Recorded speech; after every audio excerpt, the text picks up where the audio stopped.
जब मनुष्य से गलती होती है तो उसका चेहरा बताता है। कहते हैं ना हमारे यहाँ तोरा मन दर्पण कहलाए। तो रानी देख कर के जान गई। शमीक ऋषि के पुत्र आए श्रृंगी। कुछ लोगों ने बता दिया कि आपके पिता के गले में राजा परीक्षित ने मरा हुआ सर्प डाल दिया। तुरंत श्रृंगी ने श्राप दे दिया, जिसने भी मेरे पिता के गले में यह मृत सर्प डाला है उसकी मृत्यु आज से ठीक 7वें दिन तक्षक नाग के दंश से हो जाएगी और मर जाएगा। तो फिर शमीक ऋषि का जब ध्यान टूटा और देखा कि मेरे बेटे ने राजा परीक्षित को श्राप दे दिया, तो शमीक ऋषि ने कहा बेटा ये तूने ठीक नहीं किया। कभी कभी मनुष्य ऐसा कर जाता है जैसा उसका स्वभाव होता नहीं है, मूलतः स्वभाव उसका होता नहीं है, पर उससे गलती हो जाती है, चूक हो जाती है। और तूने राजा परीक्षित को श्राप दे करके अच्छा नहीं किया। उस राजा के कारण ही हम लोग निश्चिंत होकर के यहाँ तप कर रहे हैं। तो आज से मैं ब्राह्मणों के श्राप देने की शक्ति को ही समाप्त कर देता हूँ, शमीक ऋषि ने तुरंत कह दिया। और आज से ब्राह्मणों के आशीर्वाद देने की शक्ति को 2 गुनी किए देता हूँ। तो कली काल में ब्राह्मणों के आशीर्वाद की जय जय है। प्रणाम करो, आशीर्वाद लेते जाओ। और ब्राह्मणों को क्या सबका आशीर्वाद लो, दुआ लेते जाओ, दुआ लेते जाओ, तो फिर जीवन में कभी खराब समय नहीं आएगा। आशीर्वाद लो सबका, आह मत लो। तो शमीक ऋषि ने अपने शिष्य को बुलाया और कहा जा बता दो राजा परीक्षित को ये 7वें दिन मरने वाला है। जाकर के शमीक के शिष्य राजा परीक्षित को राजमहल में सूचना देते हैं। जैसे ही राजा ने मुकुट उतारा तो भान हो गया आज मैंने बड़ा अपराध किया है।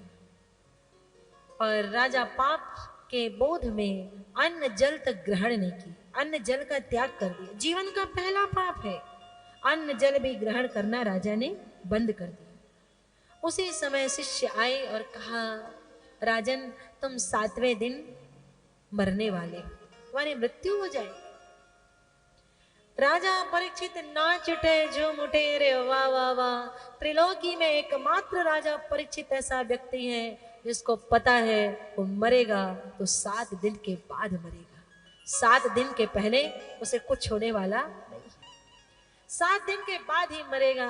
हम सबको 7 मिनट का भी भरोसा नहीं है। और हम कहते हैं मैं मरना थोड़ी नहीं, हम कथा क्यों सुने, अभी हम मरने वाले थोड़ी नहीं। लोग यही कहते हैं मुझसे, दीदी अभी हम तो 40 के हैं, अभी कथा सुनने का उम्र थोड़ी ना, अभी तो हम 50 के हैं। अच्छा भैया तेरा उम्र कब आएगा, तो 60 के बाद सुनेंगे। तो 60 के बाद तुम रहोगे, इस बात की गारंटी लिखा पड़ी है क्या, कोई एग्रीमेंट है, 60 के बाद रहोगे। राजा परीक्षित ने कहा लोगों को 7 मिनट नहीं मिलता, मुझे तो 7 दिन मिले हैं। 7 दिन में तो न जाने मैं क्या कर दूंगा, इतने में तो अपनी सदगति का मार्ग में खोज लूंगा। और राजा परीक्षित निकल पड़े, अपने पुत्र जन्मेजय को गद्दी सौंपी, निकल पड़े गंगा के किनारे। पूछने लगे 7वें दिन मरने वाला हूँ, क्या मेरी सदगति हो सकती है। सारे ऋषियों ने सिर नीचे कर लिया, कोई जब साथ नहीं दिया। तो राजा परीक्षित सोचते हैं मैंने इतना अपराध कर दिया कि मेरे अपराध का कोई मार्ग नहीं है उससे मुक्ति का। राजा परीक्षित उदास मन से खड़े हो गए और कहते हैं भगवान, जिस नारायण का मैंने अपनी माता के गर्भ में दर्शन किया था उसी नारायण की आज मुझे आवश्यकता है। तुमने मेरा जन्म सुधारा है और तुम ही मेरा मरण सुधारोगे। पुकारने लगे। राजा परीक्षित देखते हैं चारों ओर मेरे पापों का अंधकार है, जीवन का पहला पाप है। और राजा परीक्षित क्या कह रहे हैं, मैंने बहुत पाप कर दिया, पाप को गागा करके बता रहे हैं। और हम सब 1000 पाप करते हैं, एक आध पुण्य कर जाते उसको गागा करके बताते हमने किया, ये बोर हमने खुदवाया मंदिर में, ये दान हमने दिया। हम जितना पुण्य को गाओगे, जितना दान को गाओगे, दान का प्रभाव खत्म हो जाए। जो अपनी प्रशंसा अपने मुंह से करता है, थोड़ा विचार करके देखिए, आप उसे पसंद नहीं करते।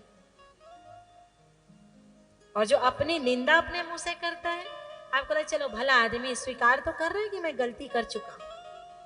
राजा परीक्षित कहते हैं मुझसे बड़ा पाप हो गया है, तो मुझे इस पाप से मुक्ति का कोई मार्ग बताओ।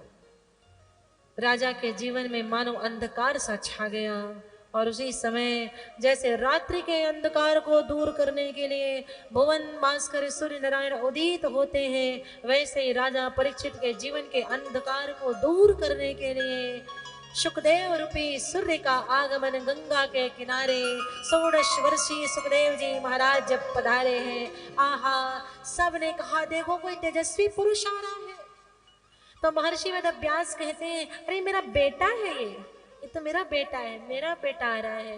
पराशर को कोहनी मार दी, आपका पोता आ रहा है।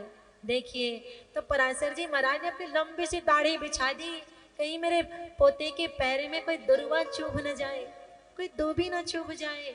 लंबी सी दाढ़ियां बिछा दे। सब हाथ जोड़ करके सारे ऋषि खड़े हो गए।